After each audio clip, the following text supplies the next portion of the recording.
జై తెలంగాణ. ఈరోజు సింగరేణి పరిరక్షణ సదస్సుకు మా సోదరులందరితో కలవడం చాలా సంతోషం. ఈరోజు తెలంగాణ రాష్ట్రం ఉన్నప్పుడు, కేసీఆర్ గారు ఉన్నప్పుడు ఈ దేశానికి, ఈ రాష్ట్రానికి వెలుగులు నింపిన మీ అందరి జీవితాల్లో కాంగ్రెస్ పార్టీ వచ్చిన తర్వాత చీకటి నింపే పరిస్థితికి వచ్చినాయి. అందుకే ఈరోజు అన్న పిలుపుతోటి మేమందరం రావడం జరిగింది. అంటే బీఆర్ఎస్ పార్టీ ఉన్నప్పుడు మీ జీవితాలలో వెలుగులు నింపిన ఈ రాష్ట్రం ఈరోజు ఈ పరిస్థితి వచ్చింది. కాబట్టి మళ్ళీ మా ప్రభుత్వం రావాలి, హరీష్ అన్న ఆధ్వర్యంలో మళ్ళీ మీ జీవితాల్లో వెలుగు నింపేదాకా బీఆర్ఎస్ పార్టీ మీకు అండగా ఉంటాయని చెప్పి ఈరోజు మేము మీ దగ్గర రావడం జరిగింది. గౌరవనీయులు అన్న హరీష్ అన్న గారికి, గౌరవనీయులు అన్న ఈశ్వరన్న గారికి, వేగించిన మా గౌరవ శాసనసభ్యులు కౌశిక్ హరి గారికి, మాజీ శాసనసభ్యులు చందర్ గారికి, మాజీ శాసనసభ్యులు పుట్ట మధు గారికి, దివాకర్ రావు గారికి, కౌశిక్ హరి గారికి మరియు రాకేష్ గారికి, ఇతర పెద్దలందరికీ పేరు పేరు నమస్కారాలు తెలియజేస్తున్నాను.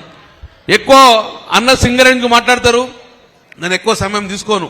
కానీ ఒక్కటి మాత్రం చెప్పగలుగుతాం, రేపు రాబోయే అసెంబ్లీలో డెఫినెట్గా సింగరేణి అంశాన్ని ప్రధాన అంశంగా తీసుకుంటాం.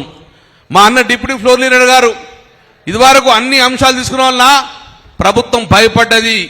ఈసారి కూడా డెఫినెట్ వచ్చే అసెంబ్లీలో ప్రధాన అంశంగా సింగరేణి కార్మికుల ఇష్యూ తీసుకొని మీ యొక్క జీవితాలలో వెలుగు నింపే ప్రయత్నం చేస్తాం. గౌరవ ముఖ్యమంత్రి కేసీఆర్ గారు ఉన్నప్పుడు నాకు 2 శాఖలు ఇచ్చారు.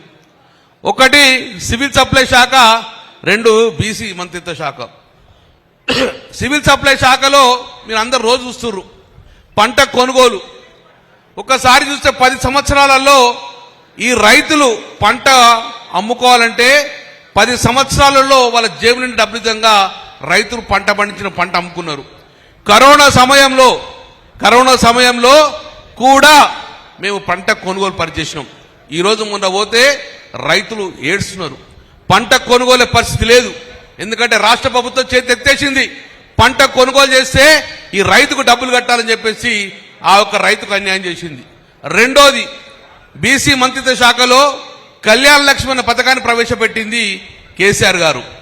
ఈరోజు రేవంత్ రెడ్డి గారు మొన్న ఏమన్నా హామీ ఇచ్చిండు, మా ఆడబిడ్డలారా కేసీఆర్ ఇంటికెళ్ళి ఇస్తాడా 1,00,000 రూపాయలు, ఆయన ఇంటికెళ్ళి ఇస్తాడా, నన్ను గెలిపేయండి 1,00,000 రూపాయలతో పాటు తులం బంగారం ఇస్తాడు. వచ్చినాదా వేరకన తులం బంగారం? మేము అసెంబ్లీలో అడిగినాము అన్న, ఏమయ్యా తులం బంగారం ఇస్తాను ఏవా అన్నాం. తులం బంగారం ఇస్తాను, బంగారం దుకాణం దొరకలేదా బంగారం అన్నా. ఏ బంగారమే అని అంటున్నాడు. మేము ఇస్తానే తులం బంగారం, అది కాదు సమ్మక్క సారక్క బంగారం ఇస్తాము అని చెప్పేసి ఈరోజు అనే పరిస్థితి వచ్చింది. అంటే 1,00,000 రూపాయలతోటి బెల్లం ఇచ్చి ఈరోజు మోసేద బెల్లం ఇచ్చి నాకే పరిస్థితి వచ్చింది.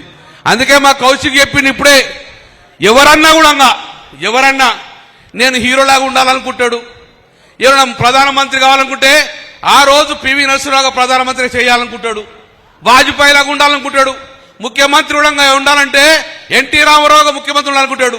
ఎవడన్నా ముఖ్యమంత్రి హిట్లర్గా ఉండాలనుకుంటాడు? ఎవడన్నా హిట్లర్ అంటే ఎవరా? హిట్లర్ అంటే జర్మన్ దేశస్థుడు.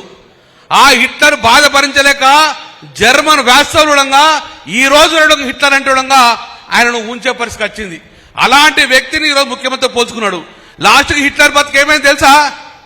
హిట్లర్ బతికేమైంది? ప్రజలు తిరగబడితే తుపాకీతో కాల్చుకొని దచ్చుకున్న పరిస్థితి ఆ రోజు హిట్లర్ అయ్యాడు.